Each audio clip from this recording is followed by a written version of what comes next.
Yo, what's up, guys? And we're finally back for UFC after like a 5 or 6 week break.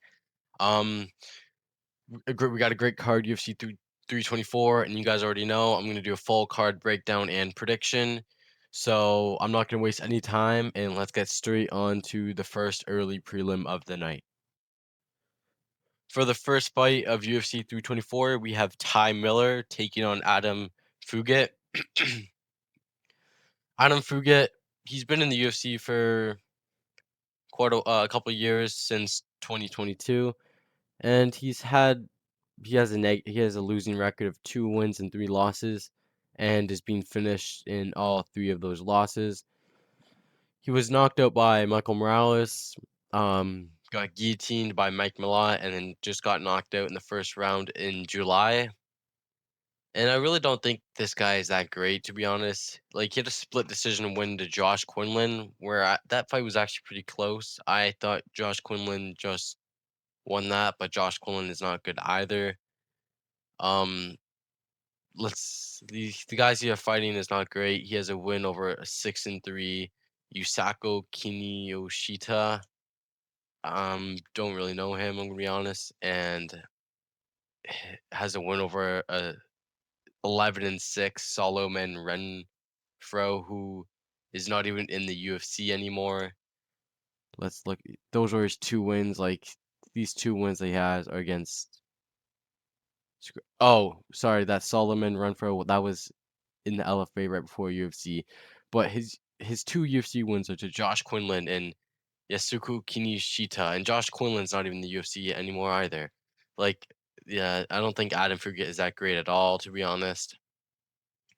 Ty Miller, he is a young prospect, 25 years old, 6-0 record, coming off a win on the Contender Series this in August this year. He sets a high pace, good cardio, and he's pretty much just looking to like melt you and use grappling later on in the fight. Um, but he's gonna be in your face the whole time, and I do think he is gonna beat Adam Fugit. I just don't think Adam Fugit is that good at all, and I don't know how much fights he has left in UFC before he gets cut if he keeps on losing. But I'm gonna go Ty Miller. Um, honestly, he might be able to get a stoppage later on, maybe with some ground and pound if Adam Fugit's just laying on the ground or something. But I mean, he only has 2 knockout wins and 4 decision wins. But I'm gonna take Ty Miller here by knockout or decision in this fight. So Ty Miller by knockout or decision over Adam Fugit. And then next up we have Ricky Turcios versus Cameron Smotherman. And I do not think Cameron Smotherman is good at all. He was a big underdog against Jake Hadley, and he ended up beating him in that fight. Jake Hadley looked terrible that fight. He got a point deducted too. And he's he's a good striker, Cameron Smotherman, but I really don't think he's good like at all. He had a lot of hype just because he just won as a big underdog. He has a 12-6 record. Um, he's 1-2 in the UFC. Lost to Ricky Simone. That fight was not that close. Syria City, I don't. City. That fight was not close either. And Jake Hadley's not even in the UFC anymore either. So I don't think Cameron Smotherman is that good at all. Ricky Turcios, he's not that great at all, but I do think he is better than Cameron Smotherman. Ricky Turcios has been fighting like good competition. Bernardo Sopaj. Sopaj is actually a good prospect. He's 12-3, and who else did he verse here? Raw Rosa Jr. Obviously, Raw Rosa is like, what is he, 11-1? That's not a bad. It's not a terrible loss. Um, his his 2 UFC wins coming from Kevin Natividad. I'm not sure who this guy is. He has 9-5 record. And a Brady Hyacinth win that's actually not a terrible win. Brady Hyacinth is 8-2. He's on like a 3-fight win streak. Um, but he's been out for injury for a while. But I do think Ricky Turcios, his unusual style, he's good. He's a decent grappler. And I just think this guy has a lot of cardio. He's gonna be pushing the pace. So I am gonna lean Ricky Turcios, but I don't think you can really trust either of these guys. I just trust Ricky Turcios more than Cameron Smotherman, and that shows a lot about what I think about Cameron Smotherman because you can't really trust Turcios, but I'm trusting them here. So I'm gonna take Ricky Turcios in this fight by decision. I don't really see anyone getting finished. Um, yeah, that's all I can really say. I don't really know. I can't really say much, but give me Ricky Turcios in this fight. I mean, low confidence just because the skill level of these two guys. So this is very low confidence, but give me Ricky Turcios by decision. And this one should be quite entertaining, honestly. We have Josh Hookett, I don't know how to say his last name, versus Denzel Freeman. Denzel Freeman 7-1. He just got his first UFC win. Just not too long ago in November against Merrick Bujalo. I don't know how to say his name, but the Merrick guy, he is not great at all. He had a 6-0 record at that time, but it was against complete scrubs and nobodies. And that fight was very boring. Um, it was a very slow striking match for those heavyweights. Denzel Freeman is a great wrestler. He has a wrestling background. I think he was like a Marine too. He's athletic. Um, I think he trains with good training partners too, if not mistaken. And then Josh Hockett, I like this guy a lot. He actually has some personality in the heavyweight division and actually seems to be someone entertaining for the first time in the heavyweight division in a while of a prospect, other than maybe like Walter Walker. But he is 7-0, all finishes, 4 knockouts, 3 submissions. Um, he just got his first UFC win over Max Gimenez, who is not that good of a fighter, but he's a great grappler, and he knocked him out within a minute. And he's coming off. Well, before that, he was on the Contender Series. We got a round 2 knockout where the other guy just gassed and he just got ground and pound. But I do Denzel Freeman. I mean, not Denzel Freeman. Sorry, Josh Hockett. This guy is fast on the feet. His strikes are fast. He is a fast heavyweight. He has good grappling too, and I really do think he is going to be within the top 15 of the heavyweight division by the end of the year. He has a great personality, the way he's calling out these fighters, and I do think he is going to be one of the best prospects in the heavyweight division for personality and skill wise. And I do not think someone like Denzel Freeman is going to stop this prospect at all. So I'm going to take Josh Hookett, and I don't know how he's going to win. He has all finishes, but Denzel Freeman has never been finished. Josh Hookett, he is powerful and does have fast hands, but he does like to wrestle too. He's a great wrestler himself. I am gonna go for him by knockout just because I don't know. Or he could dominate Denzel Freeman for like 2 rounds, the first two. I don't know, but I just think Josh Hookett's striking is that much better than Denzel Freeman. He's a lot he's a lot more smooth on the feet, so I'm gonna take Josh Hookett by knockout. I think he's just gonna be too fast, too smooth on the feet. I don't think Denzel's gonna be able to keep up with him on the feet. So give me Josh Hookett by knockout in this fight. Uh, I'll lean around like second round, maybe a late first round, second round knockout. So Josh Hookett by knockout over Denzel Freeman. And then we have Michael Johnson versus Alexander Hernandez. Alexander Hernandez is actually kind of on a roll right now with a 4 fight win streak and a second round knockout to Diego Ferreira, and then knocked out Chase Super, which is actually not a bad win. Beat Kurt Holloway and Austin Hubbard. Um, this is his best UFC run so far. He's really found his rhythm, and he's a good striker. He does have grappling too. He has a lot of power in the hands. And then Michael Johnson, obviously a great striker, good power. He's on a 3 fight win streak too, which um and he's coming off a huge win over Daniel Zahuber, where Michael Johnson was like a plus like 600, I'm gonna say, in that fight. Like that was a big upset, and he just beat Daniel Zahuber, who was 15-2 at the time. Like that is a great win.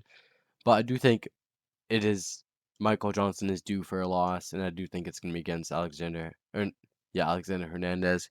I just think he's on a roll. He's really found his rhythm, and he's been looking great these past few fights. And I don't think that's gonna stop it into Michael Johnson. Um, Alexander Hernandez should be able to take down Michael Johnson if he wants to. Like Michael Johnson has 9 submission losses. He is not that good on the ground at all. So I'm gonna take Alexander Hernandez in this fight, and I'm gonna take maybe a submission over Michael Johnson. Won't Hernandez has 2 submission wins in the first round, but he's not a terrible grappler either. I don't know. I don't know. But that's a long shot. But I'm gonna take Alexander Hernandez here. And I'm gonna take that. Um I'm just gonna say by decision. I think Michael Johnson's gonna be able to keep up on the feet a little bit, but I think Alexander Hernandez is just gonna be a little bit better everywhere. And I think if Alexander wants to, he can take this fight to the ground. So I'm gonna take Alexander Hernandez by decision over Michael Johnson. But I would not be blown away if he gets a potential submission. But that's obviously a long shot. But Alexander Hernandez by decision. And then we got a fight between Alex Perez and Charles Johnson. And Alex Perez fought like, let me see here. November 22nd he fought, and then he signed the fight against Charles Johnson. I swear it's less than 2 weeks. Maybe like maybe with 1 to 2 weeks he signed this next fight against Charles Johnson. And he was coming off an injury against Steve no Tatsuro Taira, and then he was supposed to fight Steve Erceg and had to pull it with injury. This guy is just his body's like falling apart, and uh he has 1 win in his last, let me see here, 1, 2, 3, 4, 5, 6, 7. He has 1 win well, that was your one grappling match, sorry. But 1, 2, 3, 4, 5, 6. He has 1 win in his last 6 fights, and it's against Mateus Nicolau, who is the chinniest man on earth. I just don't. I think this is too soon for Alex Perez. He needs to let his body heal. Charles Johnson is this guy's. He's he's tough. Let's see here. Oh, he knocked out Lorna Kavanaugh. I forgot about that. Lorna Kavanaugh is a great fighter too, a great prospect. He's 9-0 at the time. Charles Johnson knocked him out in the second round. Lost to Ramazan Temirov. If I'm not wrong, that guy was caught for like some steroid. If I'm not wrong. Yeah, he received a 1-year suspension for a positive drug test. So who knows that? But Charles Johnson, he kept that fight decently close. He obviously lost, but beat Simmer Gaethje. That's an okay win. Beat Joshua Van. That is an amazing win. Jake Hadley. That's an okay win. But Charles Johnson, he's very active. I like that. But he's not too active like Alex Perez, where he's just fighting a fight. But Charles Johnson, he's looking good in these fights. Great striker. He's like kind of unorthodox in a way. He has his hands on a lot, but I think that's gonna be fine. He's much bigger than Alex Perez. Um, by 3 inches. Charles Johnson's only 5'9". It feels like he's way taller than that. But I think Charles Johnson's gonna win this fight. I think this should be like a layup win for him against this Alex Perez, who he's only 33, but he's just been through so much injuries, taking a lot of damage. I'm gonna go Charles Johnson by knockout here. I just think Alex Perez has not let his body heal. He's not gonna be one. I guarantee you, he's not gonna be 100% on fight night. So I'm gonna go Charles Johnson. I'm gonna take him to win by knockout. So give me Charles Johnson by knockout against Alex Perez. And then we have Nikita Krylov versus Modestus Bukeskis. Definitely butchered that last name, but uh, Mateus Bukesis. Oh my gosh, he's on a roll. Let's see his last um fights here. Win Paul Craig. Win Ian Cutelaba. Win Rafael Corquera. That Corquera guy's worst fighter in the UFC's ever seen. Uh, won against Marcin Pacino. Lost to Vitor Petrino. And then one before that, one like this guy's on a roll. His last 9 fights, he has 8 wins. Um, I think and then we have Nikita Krylov on the other hand, who obviously was out for a while before coming back to fight Dominic Reyes, and he gets knocked out in the first round, and then he gets knocked out in the first round again against Guskov, where Nikita Krylov just overextends all the time and just gets countered. Um, I'm gonna take Bukeskis here. I just think he's on a roll. He's found his rhythm. Um, he's been fighting not terrible competition, but like not bad fighters. Like they're pretty decent. Like Ian Cutelaba, that's a good test. Paul Craig, obviously not that good, but I think he can deal with Nikita Krylov in a striking match. Maybe Krylov goes for the takedown. I don't know, but I can't trust Nikita Krylov after getting knocked out back to back within a span of April, May, June, July. Getting knocked out twice in 4 months. Can't trust that. So give me Modestus Bukeskis, and I'm gonna take him to win by knockout just because of how Nikita Krylov has been looking. But a slow striking match would not surprise me either. This fight might be entertaining, but also could be very boring. But give me Modestus Bukeskis by knockout. And then we have Atiba Gautier taking on a Andre Pulayev. And this is like the equivalent of just an absolute beatdown. Andre Puliev is going to get destroyed very fast and probably quite brutal, honestly. He's 10-3. He doesn't have a bad record. Knocked out Nick Klein. Nick Klein is like a farmer. Christian Leroy Duncan. Duncan looks he looked bad in that fight. He was fighting so slow, but he almost finished him in the end of the third round. Um, and that's about it in the UFC. And then like Atiba Gautier, who hits like an absolute nuke, like an atomic bomb. He's on like a 4-7-8 fight win streak. Who just destroyed Tristan Vines. That guy looks so scared in that fight. I would too, so I can't. Knocked out Robert Valentin in the first round. First one to knock out Jose Medina. Like this guy it's just a layup. It's just to get his name built up more. He's gonna knock out Andre Puliev in the first round. This is not gonna be anything shocking. He's gonna back him up against the fence and just hopefully doesn't kill him. Hopefully Puliev is still alive after this fight. I think he will. Yeah, he should be. But Atiba Gautier is gonna knock him out. I don't see this going any other way. Would not be surprised if Puliev tries to get a little bit of grappling in the first round, but it won't take him far. Atiba Gautier by knockout in the first round, probably within the first couple minutes. So yeah, don't overthink this fight. And then we have Umar Nurmagomedov versus Davison Figueiredo, and I'm a big Davison Figueiredo fan, but he's gonna lose, unfortunately. Umar is just he's obviously lost to Marab, but he came back, beat Mario Batista 30-27, showed amazing grappling in his first loss. He's 19-1. Davison Figueiredo, he's obviously getting up there in age, 38 for a bantamweight. It's not the best luck.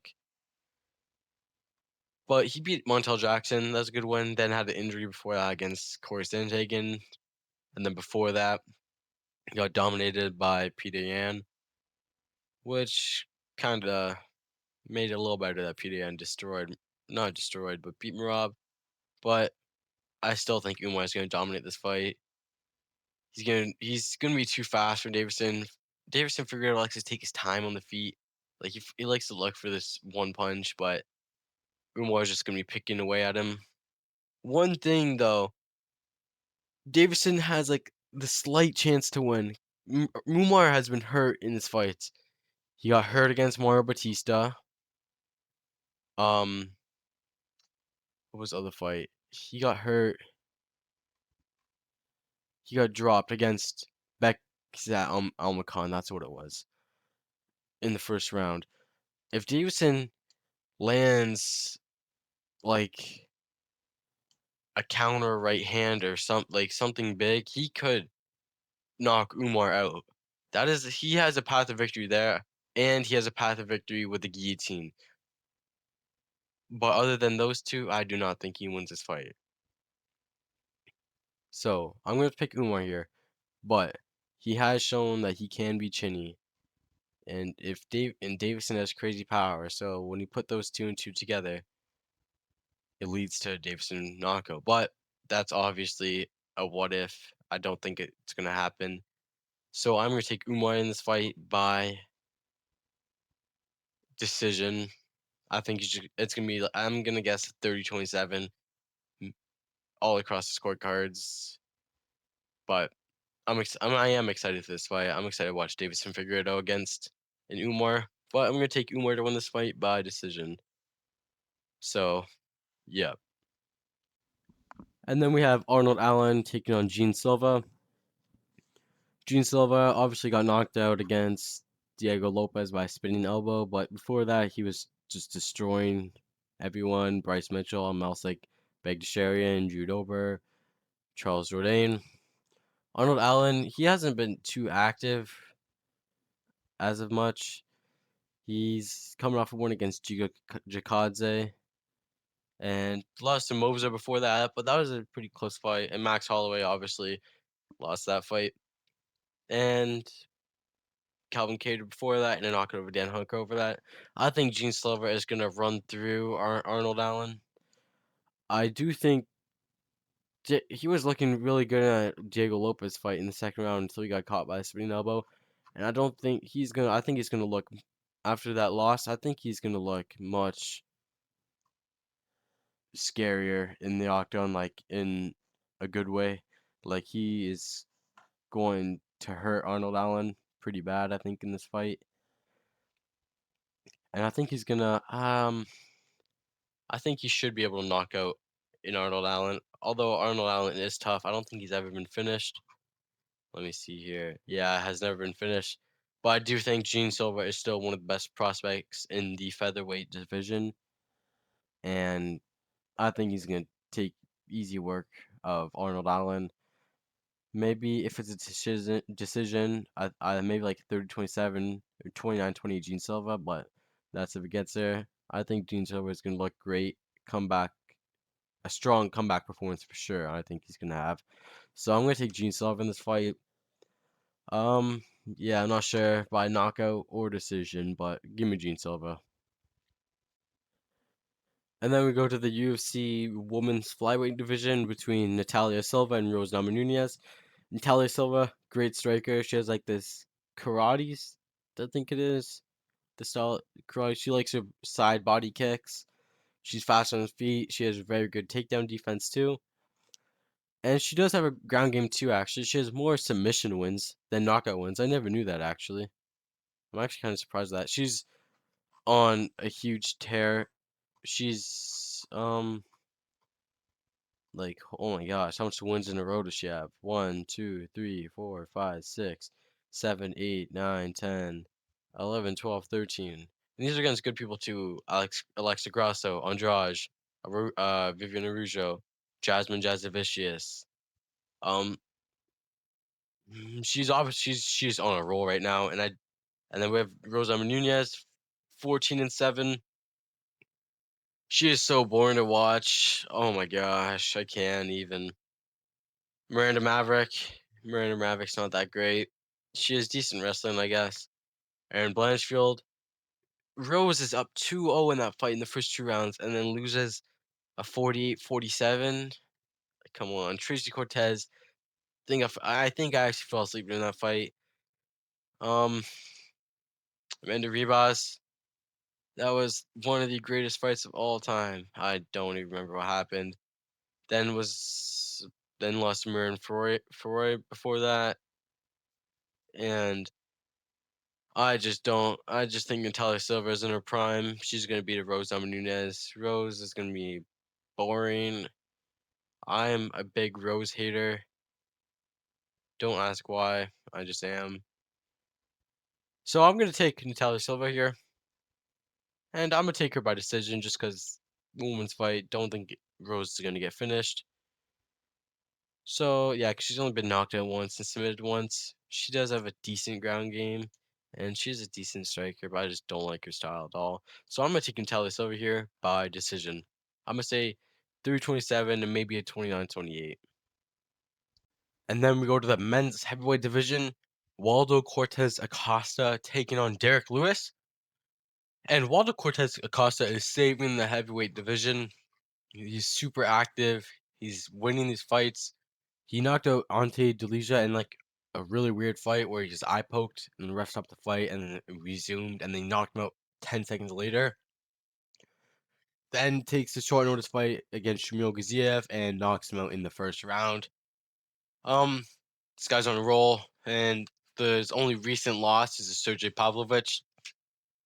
But heavy-handed, great striker, um, and good cardio, and yeah, has shown grappling before, like in the fight against Robelius to Spain.